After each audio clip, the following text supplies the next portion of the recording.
Hi, my name is Ilma and welcome to my channel.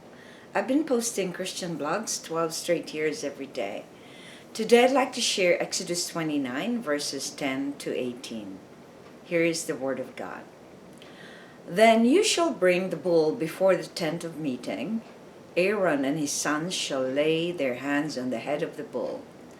Then you shall kill the bull before the Lord at the entrance of the tent of meeting, and shall partake of the blood of the bull, and put it on the horns of the altar with your finger, and the rest of the blood you shall pour out on the base of the altar. And you shall take all the fat that covers the entrails, and the long lobe of the liver, and the 2 kidneys with the fat that is on them, and burn them on the altar. But the flesh of the bull and its skin and its dung you shall burn with fire outside the camp. It is a sin offering. Then you shall take one of the rams, and Aaron and his sons shall lay their hands on the head of the ram. And you shall kill the ram, and shall take its blood and throw it against the sides of the altar.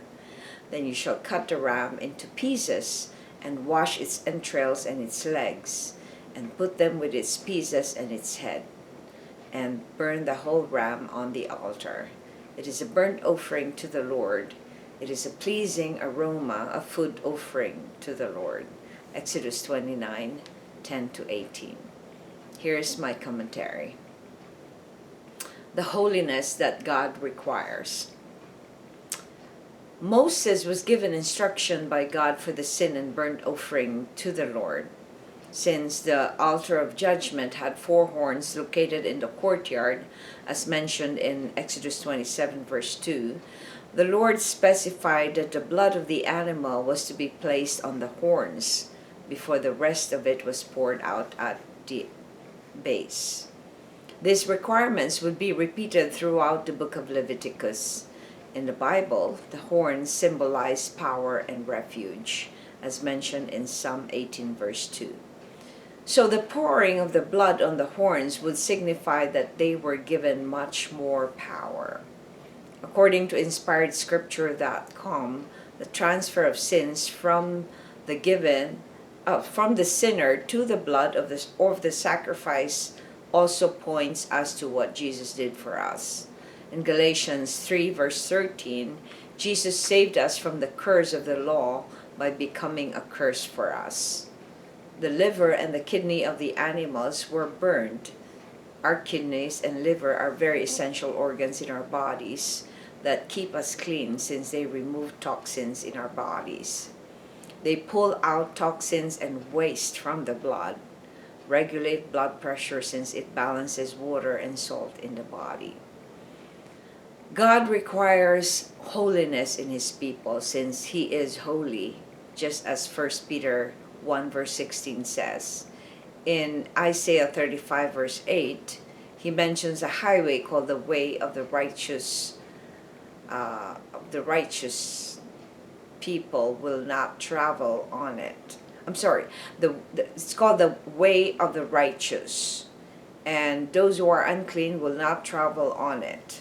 They are only open for the righteous, and the wicked and fools cannot pass through them because they are unclean. Reflection. Why can Christians not dabble in the ways of the wicked, as someone warns us? Well, in Psalm 1, we distinguish the difference between the righteous and the wicked. And it says, "Blessed is the man who walks not in the ways of the wicked." So in other words, God separates the way of the righteous from the way of the wicked. So the way of the righteous is only for the righteous. If you're wicked, if you're evil, you cannot go through that highway, through that path.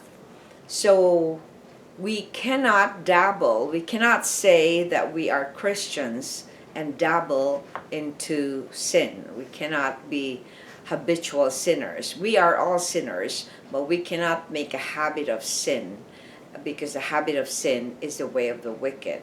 And the way of the wicked will not stand the judgment, as in Psalm 1 says, but the way of the righteous, God knows that. So, in other words, as we are warned in the Bible, we are living in this world, but we should not be of this world. We are in it, but we should be living in the world that God has in store for us, and that is the spiritual world where His law is the one that is being followed. So if we are claiming we are Christians and yet our life does not exhibit a clean and a holy life, then that is a lie. So it's important for us to recognize the ways of the world, the ways of the wicked, the systems of the world. And so this is a very, very sensitive topic when we talk about culture, traditions. In the Bible it says that we should not follow culture and traditions. But you see, the ways of the world is about all kinds of worldly things. And even God was prohibiting us from dabbling into festivals and all kinds of things, because these are the paganistic influence in the world where we idolize something and we put so much focus in it in such a way that we don't have time and priorities straightened out, which is for the Lord, supposedly. Thanks for watching. I hope you check my website at ILMA'S.com for artworks, photographs, and a copy of this blog.